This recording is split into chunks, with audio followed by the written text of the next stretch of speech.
Hello students, how are you. तो जैसा कि आपको पता है हमारा चैप्टर चल रहा है ट्रायंगल और एक्सरसाइज 6.3 इसके क्वेश्चन हम कर चुके हैं। 12 क्वेश्चन हम कर चुके हैं। आज हम देखेंगे क्वेश्चन नंबर 13। तो देखिए क्या कह रहा है क्वेश्चन नंबर 13।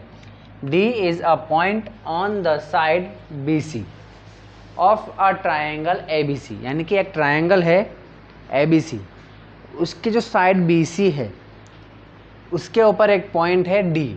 ठीक है, सच दैट इस तरीके से है वो पॉइंट के angle A D C is equal to angle B A सी।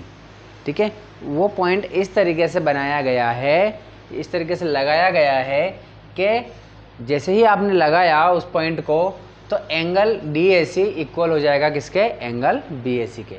या उसको इस तरीके से बनाना है कि ये दोनों एंगल क्या रहें, इक्वल रहें। ओके, अगर ऐसा हो जाता है तो हमें ये प्रूव करना है कि सी ए का square is equal to C B into C D.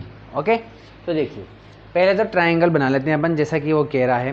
देखिए यहाँ पर क्या दे रखा है हमें, C A square is equal to C B dot C D या इंटू। ठीक है ना, तो यहाँ पर सी ए स्क्वायर जो है ये थोड़ा कंफ्यूज कर रहा है ना।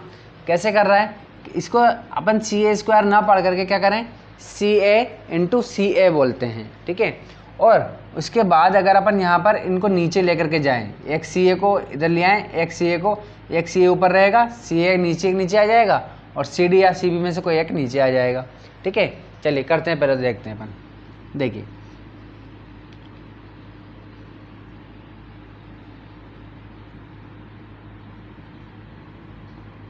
मतलब कहना ये चाह रहे हैं कि चैप्टर कौन सा चल रहा है, ट्रायंगल। ट्रायंगल का क्वेश्चन आ रहा है, देखो यहाँ पर ट्रायंगल है, क्वेश्चन ट्रायंगल का है अगर, तो इसमें सिमिलरिटी वाला चल रहा है हमारा।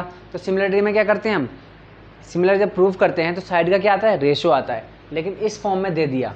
ठीक है भाई, इधर देखिए, अगर मैं कहूँ आपसे कि A upon B is equal to C upon D, ऐसा है, तो इसको हम ऐसे भी तो लिख सकते हैं, अगर क्रॉस मल्टीप्लाई कर देंगे तो A D is equal to B C, इस तरीके से भी लिख सकते हैं। तो उसने इस रेशो को क्या किया, इस फॉर्म में लिख दिया। बात समझ में आ रही है।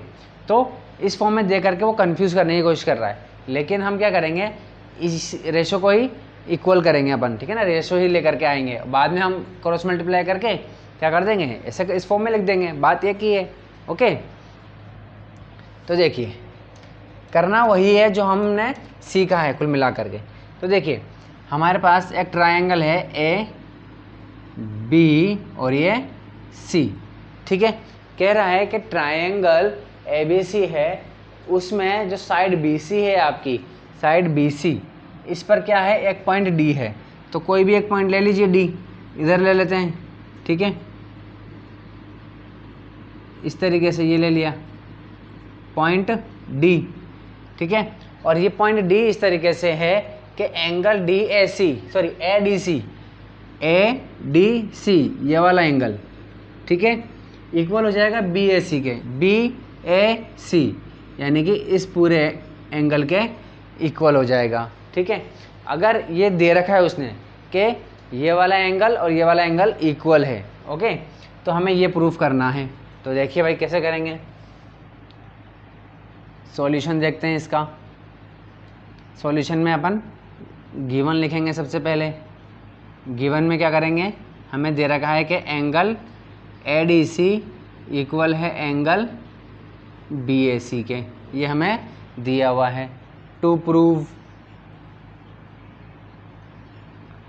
प्रूव में क्या करेंगे भाई, क्या प्रूव करना है हमें, सी ए का square is equal to C B dot C D. ठीक है, ये प्रूफ करना है। तो अब देखते हैं हमारे पास क्या प्रूफ है इस चीज़ का। तो देखिए हमें दो ट्रायंगल दिए हुए हैं, देखो क्या क्या दिया हुआ है हमें यहाँ पर।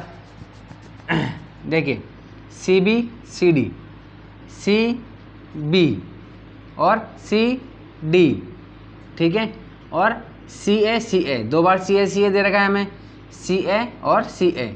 इसका मतलब क्या हुआ, देखिए एक तो सी बी और सी ए, तो सी बी और ये रहा सी बी और ये रहा सी ए, तो सी बी और सी ए से कौन सा ट्रायंगल बन रहा है, ये रहा CB और CA। अगर इसमें ये मिला दें तो कौन सा ट्रायंगल बन जाएगा, ABC। ठीक है, ये देखिए।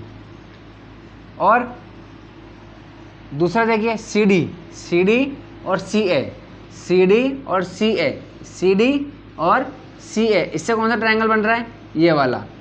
ठीक है, अब देखो अगर हम इन दोनों ट्रायंगलों को ऐसे बना दें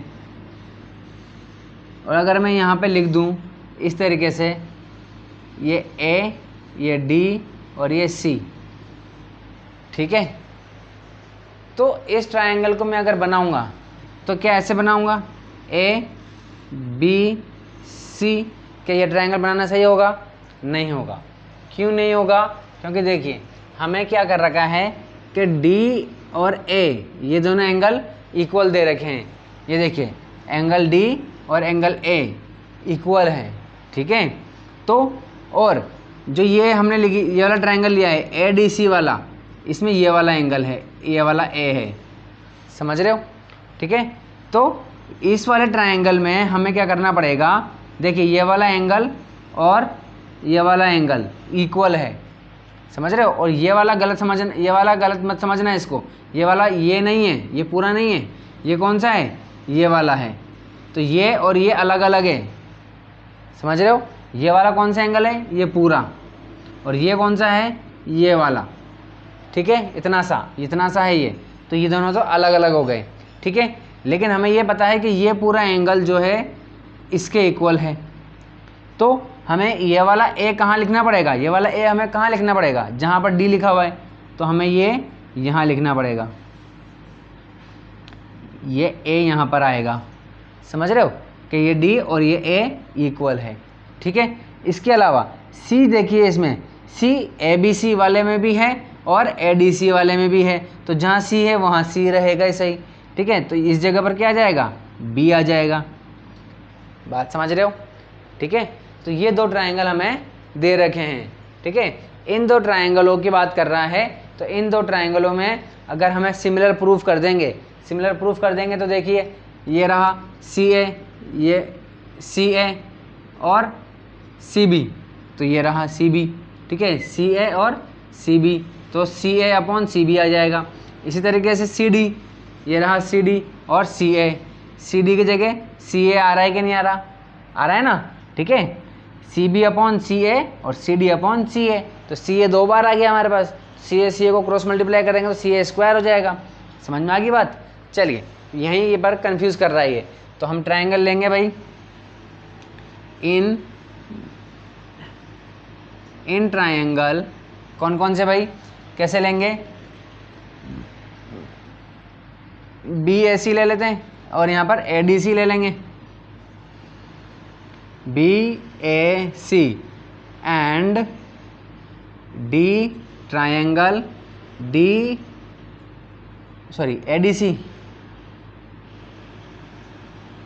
ADC, ठीक है।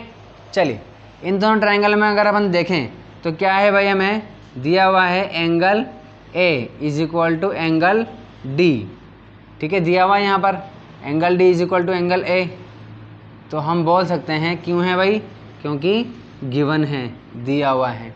ठीक है, इसके अलावा हमें angle C is equal to, देखो ये वाला ट्रायंगल ADC, ये वाला एंगल आ रहा है ADC में। ठीक है, ये वाला एंगल, और ABC इसमें भी ये वाला एंगल है, दोनों में सेम कॉमन आ रहा है।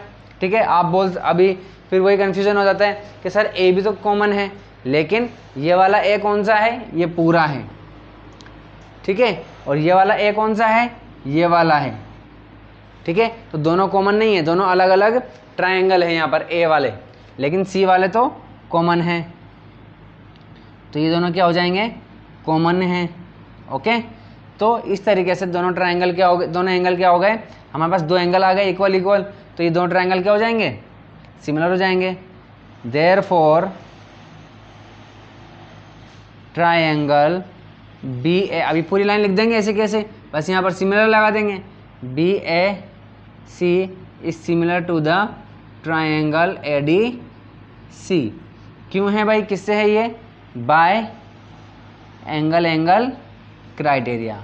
ठीक है, अब एंगल क्राइटेरिया से अगर ये दोनों क्या हो गए, सिमिलर प्रूफ हो गए, तो हम लिख सकते हैं, क्या लिख सकते हैं भाई, हम लिख सकते हैं BA upon AD, BA upon AD is equal to AC, ये वाला AC अपॉन DC, ठीक है। और CB दिया हुआ है, देखिए BA हो गया, AC हो गया, अब CB अपॉन यहाँ पर क्या हो जाएगा, CA, ठीक है, समझ रहे हो। अब देखिए हमारे पास यहाँ पर देखिए क्या है, हमें क्या चाहिए, BA है क्या, यहाँ पर BA नहीं है, AD है क्या, नहीं है, तो हमें ये लेने की ज़रूरत नहीं है, हमें बस इससे काम हो जाएगा। अब देखिए यहाँ पर AC लिखा हुआ है, यहाँ पर CA लिखा हुआ है, तो इसको भी हम AC लिख सकते हैं, AC अपॉन DC। अच्छा यहाँ पर CD है, तो इसको भी हम CD लिख दें, ये लीजिए CD, ठीक है, और CB तो है ही सरी, ये लीजिए CB, ओके, अपॉन, अच्छा यहाँ पर CA है, इसको CA कर देते हैं अपन, ये लीजिए CA, और नीचे भी यहाँ क्या है, CA है, ये रहा CA, समझ रहे हो, ठीक है। तो यहाँ पर CA था इसलिए AC को हमने CA लिख दिया, AC लिखो चाहे CA लिखो एक ही बात है, ये रहा CA, और DC को हमने CD लिख दिया क्योंकि यहाँ पर CD लिखा हुआ है, ठीक है, CB अपॉन CA। अब हम क्या करें, अगर इसको इधर भेज दें और इसको इधर भेज दें, क्रॉस मल्टीप्लाई कर दें, तो CA into CA is equal to CB dot CD, तो CA इंटू CA क्या हो जाएगा, CA का square is equal to CB into CD, ठीक है, आ गया, जो हमें प्रूफ करना था वो आ गया, बात समझ में आ गई। इस तरीके से हमारा ये क्वेश्चन नंबर 13 कंप्लीट हो जाता है, और मेरे ख्याल से आपको क्वेश्चन नंबर 13 समझ में आ गया होगा। चलिए नेक्स्ट वीडियो में देखेंगे अपन क्वेश्चन नंबर 14।